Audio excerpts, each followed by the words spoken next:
Basic nomenclature for initial stability of the ships includes the following terms: GM, the metacentric height, which is the distance between the center of the gravity and the metacenter. Kg, the height of the center of the gravity from the keel. Km, the height of the metacenter from the keel. Kb, the height of the center of the buoyancy from the keel.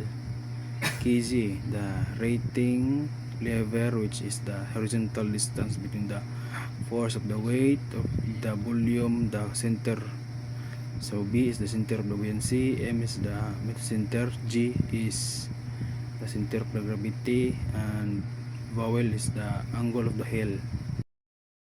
Some short explanations: the metacentric height GM is the measure of the ship's initial stability. A higher GM values indicates better initial stability.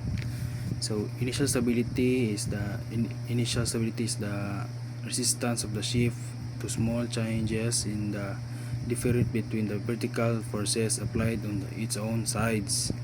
So more explanations: ang initial na katatagan ay tumutukoy sa kakayahan ng barko na bumalik sa tuwid na posisyon nito kapag katapos bahagyang tumagilid ng mga panlabas na puwersa tulad ng hangin o alon.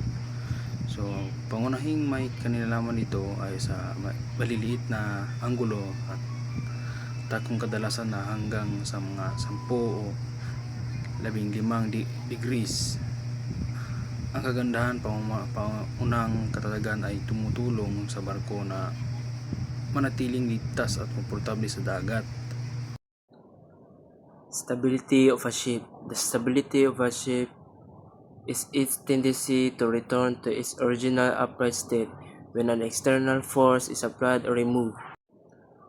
Ang stability sa barko mao ang abilidad niini nga mobalik sa tuwid nga posisyon human kini molik o tilt tungod sa balod, hangin o karga. Importante kay ang stability aron malikayan ang pagtagilid ug paglubog sa barko. Factors affecting stability: the shape of the hull, the drop, and the trim all affect the stability of ship. The metacentric height (gm) is the distance between the center of gravity (g) and the metacenter (m).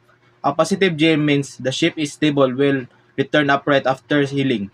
A small gm gives a slow, gentle roll, while a large gm causes a quick and still roll.